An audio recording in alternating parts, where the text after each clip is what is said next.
poden. Aquestes generacions futures de vegades et fan arrelar en el moment que et trobes amb fills, i més si estan adolescents, no vegis, no? Però aquells, si no tens fills, els que tens són pares. Pares i avis ens arrelen també en aquesta sostenibilitat que tenen de manera natural. Recuperem aquest rol dels savis de la tribu, de la gent gran. Us ho deixo aquí. Bé, una frase que ens ha dit en Josep Maria ens serveix per introduir l'idili Lizcano, és hem de transformar qualitativament el sistema de producció. I un senyor que produeix molt és l'idili Lizcano. Abans de llegir la seva breu presentació, neurològicament ens està entrant tot això per les mirades, per l'orella. Poseu els dos peus a terra, que ja els teniu, però siguem un moment conscients dels dits. Moveu els dits del peu dins de les sabates. Moveu-los. Què us està passant? Torneu a moure? Esteu salivant. Això és una connexió neurològica. Una altra inspiració que us deixo. Va, Idili Lizcano.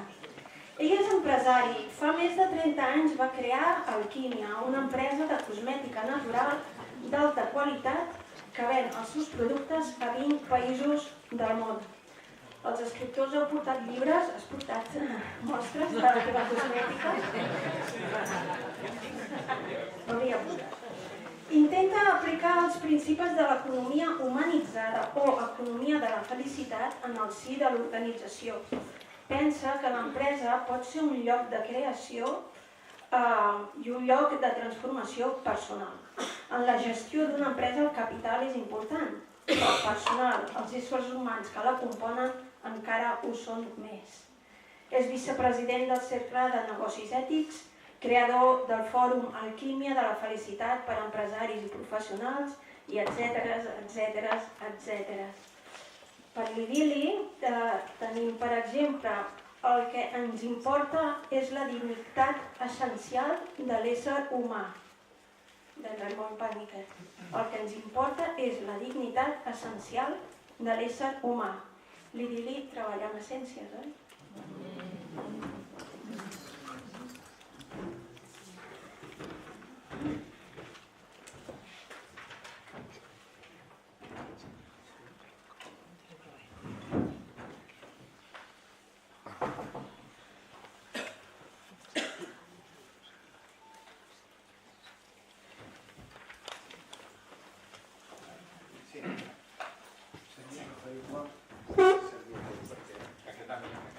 És que us informo que estem enregistrant-ho tot, o sigui, després això el País Conscient ho posarà online. Però aquest micro està enllaçat amb l'enregistrament i en canvi l'altre micro no va.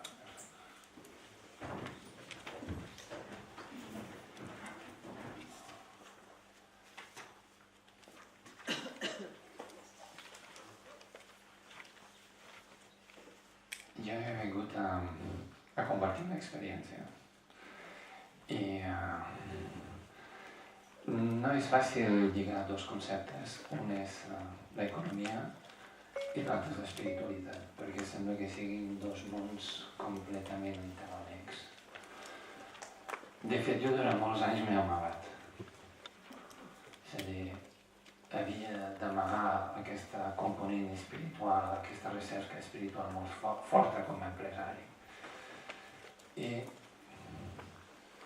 la veritat és que la meva empresa va néixer d'una manera molt especial, perquè jo vaig estudiar filosofia, no he estudiat ciències empresarials ni econòmiques, i llavors un dia el meu mestre espiritual se m'apropa i em diu tu, la teva manera d'ajudar al món és a través d'una empresa. I jo dic, hòstia, què em diu? Com està dient aquest? I jo era així, filòsof, contracultural, neohippie, tot això, i Verge Santa, què m'està dient aquest? I la veritat és que no em va fer gaire alegria, diu, hòstia, això és un... mare meva, va dir. I jo li vaig dir, però si jo ni tinc diners, ni tinc coneixement, ni tinc res, jo veig això. I em mira així i diu, és la teva manera d'ajudar al món. I bueno, i amb això vaig començar. Vaig començar i... Clar, i una cosa que sempre he tingut clar és que en la vida has de fer allò que t'agrada. Això és molt important. I sobretot en qualsevol persona i en qualsevol àrea de la vida has de fer allò que t'agrada. Perquè la clau de l'èxit és fer les coses amb amor. Si fas les coses amb amor, allò té una potència extraordinària. Llavors vaig decidir, no? I vaig començar tot aquell procés. Després de ja més de 30 o 35 anys, ja no sé, són uns quants, vaig començar quan tenia 24, vaig començar molt jovenet. I clar, jo pensava, jo no vull fer més del mateix. Tot allò que veia en el món de l'economia realment em quedava bastant de rebuig. I jo no vull fer això. I dic, faré una altra cosa totalment diferent, intentaré construir un altre tipus d'empresa. I al llarg dels anys, durant els primers anys, tothom pensava que estava boig, no? Que hi havia un sonat ahir a la Garrotxa que feia essències naturals, que no volia fer cosmètica química, que ho feia tot des de la natura, des d'un mas, envoltat de la natura, i que pretenia demostrar que per crear riquesa no és imprescindible hipotecar la natura. És una opció. És una opció, però no és l'única opció. I vaig dir, bueno, doncs, com totes les coses, has de predicar un exemple. I vaig començar a aixecar Alquímia, no? A aixecar l'empresa. Això ho parlaré d'una manera molt personal, perquè després hi havia algú que estava interessat com funciona una empresa, no paradigma. També us explicaré la meva, perquè no està escrit, és a dir, que no hi ha manuals, no hi ha llibres, és una cosa que estem fent en el dia a dia i és bastant complicat i us explicaré coses de la meva experiència personal. Llavors, tot aquest desastre ecològic que ens ha explicat aquí Josep Maria d'una manera brillant té una arrel i és l'economia. És l'economia, com hem vist, no? L'econosfera aquesta, no? I llavors, hi ha dos tipus d'economia, diguem-ho així. Hi ha una economia que és l'economia real i una altra economia que és l'economia especulativa. L'economia especulativa és un 97%, alguns diuen això, inclús alguns diuen més, de totes les transaccions de capital que es mouen. És una veritable barbaritat, és a dir, l'economia real, les empreses catalanes només són un 2, un 3% de tot el que es remou. I jo dic que estem vivint, jo li dic això, és una dictadura, és una dictadura de l'economia especulativa sobre l'economia real, que és una mica part del conflicte que hi ha entre Castella i Catalunya, que són dos models econòmics totalment diferents. Un està basat en l'economia real, és a dir, en produir béns i serveis. Llavors, està clar que si volem un món millor, hem de canviar l'economia, hem de canviar les empreses. És impossible construir un món millor si no canviem l'economia. En altres societats com l'edat mitjana l'economia no era tan important, la gent construïa catedrals o en el propi Renaixement l'economia sí era important, però no era tant, no hi havia altres valors com la bellesa, l'art o en les societats indígenes l'economia no és tan important, tenen altres valors. Nosaltres aquí el valor número 1 és l'economia.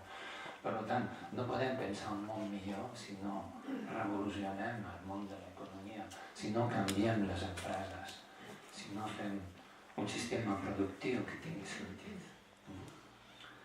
I hi havia un economista, l'Alfred Marshall, de finals del segle XIX anglès, que deia tot acte econòmic és un acte psicològic. Ve de la ment. Això no està creat només que en la ment humana. I per tant, per entendre l'economia, cal saber com funciona la ment. Com funciona la nostra ment. I aquí és on està lligat l'economia i espiritualitat. Aquest és un lligam molt pràctic. Llavors, la ment és com una ceba. Té moltes capes. Té moltes capes. Hi ha les capes externes i hi ha les capes més profundes. Quan comencem a meditar, te n'adones, mare meva, estic boig. comences a mirar dintre de tu i veus una quantitat de milions de pensaments de que no pares de pensar i dius, mare meva, estic boig per dintre. Aquestes són les capes superficials de la ment. Llavors, aquestes capes superficials tenen que veure amb l'ego, tenen que veure amb les emocions negatives, tenen que veure amb la neurosis, tenen que veure amb l'egoisme, tenen que veure amb la codícia i tenen que veure amb el sofriment. Per això hem creat una economia que està feta des de l'ego, absolutament des de l'ego. I hem creat una economia absolutament neuròtica. I això és el patró. El patró, i des d'aquest ego, des d'aquesta neurosis, estem destrossant el planeta, hipotecant el futur de les generacions que poblaran la Terra. Llavors, hi ha les capes més profundes, que cal un petit esforç per entrar aquí dintre. Quan un es posa a meditar, a principi el que veus és la teva neurosis, per això hi ha molta gent que s'ho deixa, la meditació. Però si tens paciència i dius, hòstia, perquè no és tan fàcil, i entres en la pau, no, perquè tenim molts rotllos i moltes paranoies, a dintre tots, aquí tenim l'ego, uau. Llavors, però si tenim una mica de paciència i profunditzem, veurem que podem descobrir nous espais i podem descobrir una sensació de pau. Cal temps per fer això, una sensació de saviesa, de solidaritat, d'amor, de compassió i de consciència. Llavors, el nou paradigma es basa en la consciència. I aquesta consciència està connectada amb l'amor. La consciència és amor. I aquest amor també és saviesa. Són dimensions de la ment, de l'espai, de la consciència primordial, i estan totes connectades. Aleshores, el vell paradigma, l'economia que tenim ara en aquests moments, llavors és una economia que l'únic que fa és crear sofriment. Sofriment per a tothom. Sofriment per al planeta. La mare Terra està patint. Sofriment per a tots els éssers. Ja no sols per als éssers humans. Sofriments per als animals, sofriments per a les plantes, sofriments per hi ha molts éssers que no veiem. Perquè hi ha tot un tipus d'éssers que en les antigues tradicions tenien la sensibilitat i es podien relacionar. I aquests éssers també pateixen. Per exemple, hi ha esprits de l'aigua que controlen les pluges. Jo crec en això. Llavors aquests éssers estan en moltes tradicions i quan fem malbé la natura, quan llancem, l'altre dia vaig mirar, llancem 200 quilos de plàstics als mars i oceans cada segon. Cada segon llancem això. Llavors hi ha éssers que viuen, els peixos, i altres éssers que viuen en els oceans, en els rius, en les aigües. A tots els éssers se'ls hi fem mal. I també als éssers humans, òbviament. Aquesta economia del vell paradigma és una economia que crea sofriment per als éssers humans. Sofriment a tal punt que el 70% de les persones estan insatisfetes en el seu lloc de treball, és a dir, pateixen. És horrible, no? Estar en un lloc de treball, és horrible, no? Un lloc de treball on estàs 8 hores al dia patint, fer una cosa que no t'agrada, la teva vida es torna a l'infern. Doncs això és el 70% de la població. El nivell d'infelicitat és enorme. I si anem més a fons com a societat, la teva vaig llegir una data també que m'ha sorprès. Això amb la població entre 15 i 25 anys, el número de mort més elevat no ve dels accidents de cotxe, sinó ve dels suïcidis. I això és que, uau, com a societat realment hem fracassat. Si arribem a aquest punt que realment hem fracassat. Són dates que no es publiquen gaire. Clar, i tota aquesta insatisfacció laboral, crear ausentisme laboral, crear estrès, crear depressions i tot això crea malalties, no? I tot això ve de l'economia. Llavors, clar, en el capitalisme, tal com el tenim ara, el capitalisme salvatge té un motor, no? Aquesta economia, aquest motor és l'ego, no? És el motor de l'ego, és el motor de la neurosis. I aquest motor, aquest ego es plasma en forma, la part suau és l'individualisme, tots som molt individualistes. Tots som tremendament individualistes.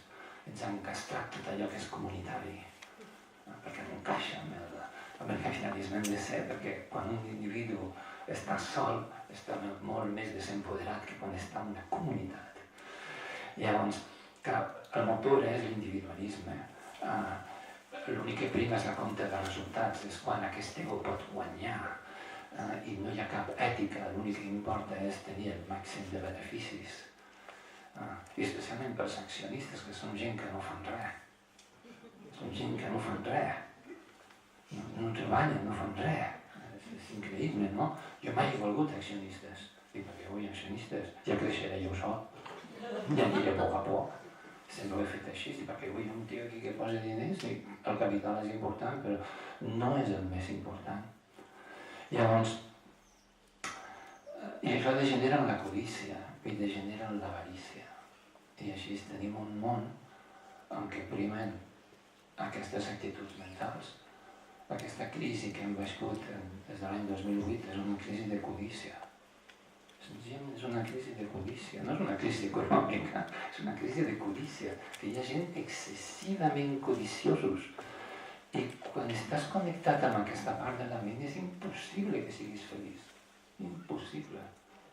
És totalment impossible. No t'aportarà mai la felicitat, per molts diners que tinguis.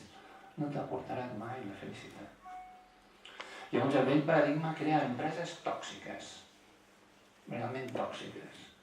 Les empreses, la gran majoria d'elles, i jo he tingut fases en el meu creixement en què l'empresa l'han feta tòxica, és a dir, ojo al dato, és a dir, les empreses són tòxiques, no? I són tòxiques pel medi ambient, però també són tòxiques per nosaltres. I moltes vegades aquest individualisme, aquesta competència contínua entre els éssers humans, és nefasta per l'economia, és nefasta. Hi havia aquell, com es diu aquell especialista de les escoles Waldorf, una vegada el vaig sentir, Lluís Romaní. Una vegada va fer una ponència, és un home increïble, i va fer una ponència i explicava l'educació, l'educació Waldorf, com els països del nord, a Finlàndia, valoraven aquest sentiment de treball en comunitat, de creativitat, treball en comunitat. I això és el que necessiten les empreses. Ahí tot ple de tios i ties amb un ego com una patata barallant-se entre ells i ben competint. Això és el que hi ha ara. Això és el que hi ha ara. I això crea aquesta insatisfacció profunda. Llavors,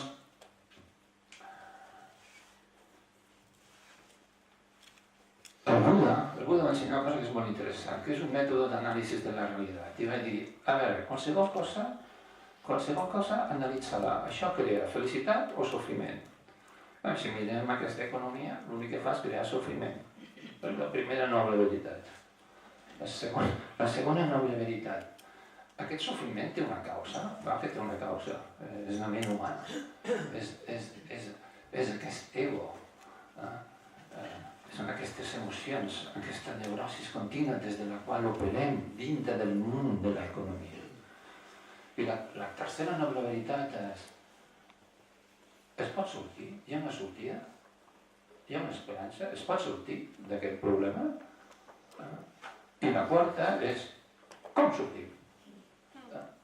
I jo sí que crec que es pot sortir, i per això estem aquí. I jo tota la meva vida he intentat demostrar que es pot sortir, encara que no és fàcil, però es pot sortir. Es pot sortir d'on estem. Llavors hem de crear noves empreses. Hem de transformar el món de l'empresa. Hem d'espiritualitzar. Hem de fer empreses amb menys ego, jo no diria sense ego, però amb menys ego. Empreses que tinguin més consciència, més respecte pel medi ambient, per la sostenibilitat, per la interdependència, que és molt important. aquest sentiment d'interdependència, de que tots els éssers, tota la natura és interdependent. Des de l'ego això no ho entens. El que veus és tu, els teus beneficis, els teus diners, només veus això. No te n'adones, no? La teva ment no pot entrar en aquest estat de la interdependència, de que tots som un, de que tot és un. I això et connecta amb l'amor. Per què no crear empreses en què l'amor, Eros, sigui el motor de l'economia? És possible. És possible fer-ho. Per què té que ser la codícia? Si la codícia no ens fa feliços. I l'altre punt és la felicitat. Jo parlo d'economia de la felicitat perquè si dediquem una gran part de la nostra vida a la nostra activitat laboral, això ens ha de portar a la felicitat. La PEPA, em sembla, de la Constitució de 1812, en l'article, no sé si el 12 o el 13, diu que el poble té dret a la felicitat. La felicitat és un objectiu i l'economia ens ha de crear felicitat. Per què les empreses han de ser llocs horribles, on la gent s'hi sent malament? I ara entrarem aquí, entraré a poc a poc. Com podem transformar l'empresa? Jo vaig a l'empresa i dic, mare meva, vers de sang d'aquí, veus l'energia i dius, és per arrencar, corre, de l'energia que hi ha. I no té per què ser així, Llavors, hi ha una obsessió per la rentabilitat en les empreses, no? L'únic xip que hi ha és la rentabilitat, ara quan podem guanyar més, com podem créixer més, com podem... Perquè hi ha una mala visió del concepte del que és la riquesa. Perquè sí que és veritat, una empresa té que ser rentable. Una de les condicions perquè sigui una empresa és que allò crea riquesa i que allò crea beneficis. No estic parlant d'una ONG, estic parlant d'una empresa. Però aquests beneficis poden venir com una recompensa d'una feina ben feta, com una recompensa de l'harmonització, perquè t'ho mereixes, perquè la prosperitat és una benedicció. És una benedicció la prosperitat. Jo no crec en l'austeritat. Des d'una perspectiva tàntrica, jo crec en la prosperitat, en la prosperitat compartida. Hem de compartir la prosperitat, hem de generar. El problema és que no la compartim. És que un 1% ho té tot i els altres viuen en la misèria. A Catalunya tenim un 30% de la població en un país ric que està vivint en l'umbral de la pobresa. Això és intolerable. Llavors, tenim el concepte de riquesa mal entès. Aquesta prosperitat, de fet, això és femení. La prosperitat està connectada amb l'abundància. L'austeritat és masculina. Les ments masculines pensem en l'austeritat. Som austers en tot. Inclús en la roba, no? Llavors també és l'armari d'un home i té 4 jaquetes allí i 2 parells o 3 de sabates, és l'armari d'una dona i va restant els hotels. Uau, hi ha 20 tratges i sabates i mocadors i que nosaltres no entenem això. I com és possible? Perquè elles són abundants, estan connectades i com és una economia patriarcal està connectada amb l'austeritat. I la prosperitat per uns pocs. Molt pocs. Com més pocs tinguin prosperitat, millor. Llavors hem de reconnectar amb el femení, i el femení és l'abundància. És l'abundància, hem de reconnectar amb l'abundància. I aquest capitalisme ens ha promès l'abundància, però no ens l'ha donada. Allò de la copa, que si serveixen els de dalt tindran la copa i el cava anirà baixant i els de baix també menjaran. Això no funciona així, perquè l'ego això no ho vol. L'ego és tot a mi. What about me? És tot a mi, no? És així com funciona l'ego. L'ego no vol repartir res. No té cap interès en repartir, en compartir. L'ego no vol compartir. Llavors, hem de canviar aquest concepte de riquesa. Hem de veure la riquesa com una prosperitat compartida. I hem d'entendre que la riquesa material, la que impera en el capitalisme, és la riquesa del capital, dels diners, la riquesa dels béns materials, és important, perquè sense això no fas una empresa. Necessites això. És molt important, però no és l'única riquesa. I aquí és on anem malament. És a dir, Hi ha una riquesa que és una riquesa social, de relacions. Hi ha gent que és molt rica i és molt pobra, que estan sols, que no poden parlar a ningú, que tenen por. Jo conec alguns. I és important tenir una riquesa social, de relacions humanes, de compartir amb la gent, això et fa ric. És un altre tipus de riquesa. O hi ha una riquesa cultural, la cultura és una riquesa també. O hi ha una riquesa, encara vaig més, espiritual. És a dir, aplicada a l'empresa, em refereixo. És a dir, si quan tu acabes el dia i tens la sensació de plenitud de que has fet quelcom positiu per als altres, aquesta sensació aquí en el cor, això és riquesa espiritual. Jo aquest matí he rebut un missatge. Estava en l'autobús, he vingut de la Garrotxa, en l'autobús, i sento un missatge de veu d'una dona que tenia un quist en el bus, no sé què, i que havia desaparegut gràcies a un producte nostre. I això em dona una satisfacció, tenir una idea. Uau! Dic, jo he pogut ajudar aquesta persona, quina satisfacció, no? Quina satisfacció el poder ajudar a través de la teva feina, és increïble, la plenitud que et dona. I et sents feliç, jo em sento feliç, i me n'arriben notícies així, no? I llavors això és riquesa espiritual. Llavors hem de crear empreses de nou paradigma, és això.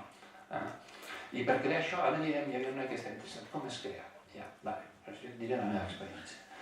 Ara anirem a clar, ara anirem a clar. En primera direcció ho ha de tenir clar, perquè si els de dalt no ho tenen clar, s'ha acabat el pirulí. S'ha acabat, és a dir, primer els de dalt ho tenen que tenir clar. Això és molt important, que els que estan a dalt ho tenen que tenir clar. Però s'ha d'anar en compte, perquè també hi ha els quadres intermitjos, que a mi això m'ha passat, que et poden frenar. A mi m'ha passat, és a dir, tens gent a sota teva que són neuròtics, que venen del vell paradigma i que te frenen completament el que tu vols fer des de dalt. A mi m'ha passat, i m'ha passat bastantes vegades. Llavors, això també és un altre problema que has d'anar en compte.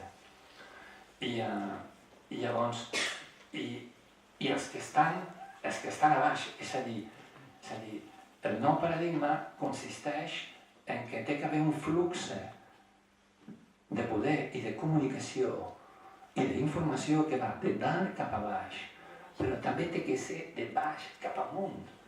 Aquest és molt important també, que això en el vell paradigma no hi és. Jo vull saber els meus empleats, que cadascú pugui aportar el millor que té dintre de si, que pugui treure la seva creativitat, si és feliç o no és feliç, i això s'ha de poder comunicar, té que haver un flux de baix cap amunt, s'ha d'organitzar perquè aquest flux sigui possible. I després té que haver un flux transversal, en peu d'igualtat, tothom. Tothom en peu d'igualtat, espais d'igualtat. No perquè allò siguis tu el CEO o el COO, i allí no pots compartir amb els altres en peu d'igualtat. Sí que has de poder compartir com a ésser humà. Llavors, aquest flux és molt important. Llavors, una empresa de nou paradigma, tothom ha d'estar alineat. Això és el difícil. Tothom ha d'estar alineat. Els recursos humans és molt important, perquè si tens la meitat que són neuròtics, egoistes, vell paradigma, no et deixaran.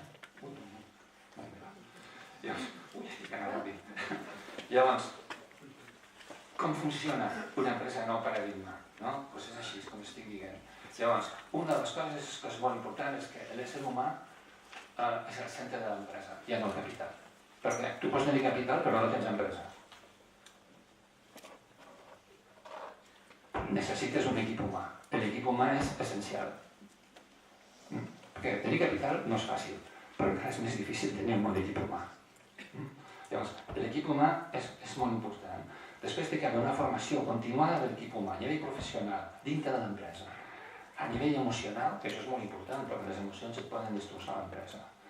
A nivell espiritual, Jo per això, dintre de l'empresa, hem creat el que es diu l'Alquimia Academy, que tenim 2 llocs, un és a Can Camps, que és una masia preciosa, en fem trobades allí, i l'altre, que l'inaugurarà molt aviat, a Rambla Catalunya 49, o sigui, un espai de nou paradigma, que l'inaugurem molt aviat. Llavors, l'empresa ha de ser un espai de transformació. Tu t'has de poder transformar en l'empresa, has de poder créixer com a ésser humà dintre de l'empresa, perquè té que ser un lloc on te vagis a sacrificar, a martiritzar-te 8 hores al dia. No, pot ser un espai de creixement personal, emocional i espiritual. Això és molt important. Llavors, què es pot fer? Perquè tinc poc temps. Què es pot fer? Primer, pagar salaris dignes. Això és molt important. Salaris dignes. Jo li vaig dir en una de les reunions que tenim de Pla Nacional de Valors, li vaig dir al president Mas, no podem tenir un país de minijobs, de gent que cobra 600 euros, perquè a mi no em compraran, com a empresari, no em compraran els productes, no m'interessa un país així. M'interessa un país d'una classe mitjana, un país com sempre ha estat Catalunya des de l'alta edat mitjana, un país mesocràtic, un país on hi hagi una gran classe mitjana. Perquè el concepte neoliberal no és així, no? Llavors necessitem pagar bons salaris. Una altra és la conciliació laboral amb la vida laboral a la vida familiar, molt important. És a dir, has de gaudir de la vida. L'objectiu principal no és treballar en la vida. L'objectiu és la felicitat. Però si tens empleats que són feliços, treballen més, són més eficients que un empleat que no és que està amargat, explotat, destrossat, deprimit, malalt, estressat. Aquesta persona no pot donar tot allò que té. I si tens una persona motivada, aquell servei que està prestant el farà molt millor. Després té que haver un ambient de treball en equip. Això és molt important. Té que haver aquesta coordinació de treball en equip i deixar els egos de costat. I això no és fàcil. No és fàcil deixar els egos de costat. I després té que haver un lideratge també, un lideratge basat en l'exemple. Un lideratge ètic, un lideratge espiritual. És a dir, com pots liderar si estàs completament neuròtic? Què pots aportar als altres? La teva neurosis, el teu mal rotllo, el teu sofriment, el teu estrès. Això és el que comuniques al teu equip? No. I cal que els líders, per això a la Harvard Business School ja fan mindfulness, ja se n'han adonat d'això, no? Perquè cal un treball espiritual dintre del lideratge, és molt important. Què més? Unir la visió, la consciència i l'acció. Tothom ha de tenir clara la visió. Si no tens clara la visió, no tens empresa de nou paradigma. Jo els meus empleats, quan si dic quina és la visió, em diuen, no tots, però molts em diuen, construir un món millor. Construir un món millor. No és vendre ampolletes d'oli corporal o natural, és construir un món millor. I això és el que jo intento. Que entenguin la visió. I després això cal una consciència, la meditació. I després això es plasma en l'acció. Visió, meditació, acció. Això és important. Un altre factor molt important és no contaminar. No contaminar ni en la fase de producció, ni en la de distribució, ni en la fase residual. I això costa, inclòs amb l'equip. Jo l'altre dia entro allí a la cafeteria, ja tallo, entro a la cafeteria i em trobo la cafetera Nescafé. Dic, verge santa, què m'han fotut aquí? Amb allà, amb les cosetes aquelles que no paren de contaminar i fotem això fora. Dic, cafè de comerç just. Què fem aquí? Consumim això? Però m'havien descuidat, ja m'havien col·locat la cafetera, no? Igual el cafè és boníssim, però no està en línia amb això. Llavors, hem de fer servir energies renovables. Nosaltres som membres de Som Energia, aquesta cooperativa. Som la primera empresa, abans no volien empreses, i hem de consumir energies renovables. Hem de fer també que el lloc de treball sigui bell, que hi hagi bellesa en el lloc de treball. Si veniu a les oficines que tenim a les Àrees de Gràcia, la gent entra allí, uau, què és això? Tot ho fem en Feng Shui. Estudiem el lloc de treball, tenim un expert en Feng Shui, perquè no és el mateix col·locar-te aquí que col·locar-te aquí. Perquè igual l'energia d'aquí no et senta bé. I l'energia d'aquí, aquí estàs pretòric, però aquí et fa mal, aquí estàs descentrat, perquè això és important, sembla que no, però és important. Com està el teu despatx, com està col·locat tot, com està... Llavors això és molt important. I per acabar, crear també espais de convivència. Dintre de l'empresa som éssers humans, no convivim mai, no compartim. Sols estem... Hem de crear espais de convivència. Per això vaig crear Can Camps, que està la Química Academy allà a Tortellà, una masia preciosa. Utilitzar la medicació dintre de l'empresa. Jo els dic que abans de fer una reunió fem uns minuts, encara que siguin 3 minuts de centrament, perquè la reunió anirà d'una altra manera. Perquè l'ego, encara que siguin 3 minuts, l'ego es calmarà. No ho farem des de l'ego, no ho farem des de la neurosi, la reunió la farem des d'un altre angle. I al final també ens reunim, a vegades ens donem les mans i fem una petita introspecció i hi ha un treball i després també es fan classes d'altres coses en l'Alquimia Academy per al personal, gratuïtes, perquè puguin créixer. I després també és molt important la perspectiva de gènere, òbviament, ¿no? Es que ahora no tenemos tiempo para dir això, no tenemos tiempo para tratar esto, del tema de gènere, ¿no? Llavors, sí que tenemos tiempo. És molt important. Com pot ser que una dona que és un ésser humà cobri quan és 20% menys? Sobre què es basa això? Sobre quina llei sobrenatural? Això sí que és sobrenatural. És una llei, hòstia, això és una justícia tremenda, no? I dic, això no pot ser. I després una altra cosa és potenciar el talent. I vull acabar ja, això. Jo crec que Catalunya és un país d'empreses. És un país amb l'economia és molt important. A Tortellà són 6 fàbriques, 700 habitants. Això és impensable. És a dir, però clar, hem de ser ecològics. A la Garrotxa tenim la sort, aquí hi ha un senyor de la Garrotxa que ha fet un estudi de l'índex de felicitat i és bastant elevat, el tenim per aquí per la sala. I llavors, la petjada ecològica òbviament hi és, però bueno, encara jo quan vaig a treballar em trobo allí conills i senglars i guineus, no? També visc a la muntanya. Però hi ha una natura encara bastant preservada en el que és la Garrotxa. Llavors, tenim moltes empreses, no? I aquestes empreses, hem de fer a poc un procés de transformació d'aquestes empreses. I com les podem ajudar? Consumint els seus productes. Òbviament, això és molt important. Jo segueixo comprant a les grans multinacionals, compreu el xocolata que es fa a Olot, que es fa a Banyoles, compreu coses així, compreu coses d'empreses locals, consumint local. Jo vaig dir, no vull comprar res de la Xina perquè ja venen massa. Comprem coses, encara que siguin escar, comprem coses d'aquí. Això jo li dic la revolució del consumidor conscient. És molt important, perquè amb això canviem el món. Amb això canviem el món. Si canviem les empreses, canviem el consum, canviem el món. I exigir a les empreses que cada vegada siguin més de nou paradigma. I podem convertir en un país, a Catalunya, un país capdavanter del món si fem això. Si aconseguim canviar aquesta economia, humanitzar aquesta economia, uau, és meravellós. Podem crear coses extraordinàries i podem reduir la petjada ecològica. Moltes gràcies.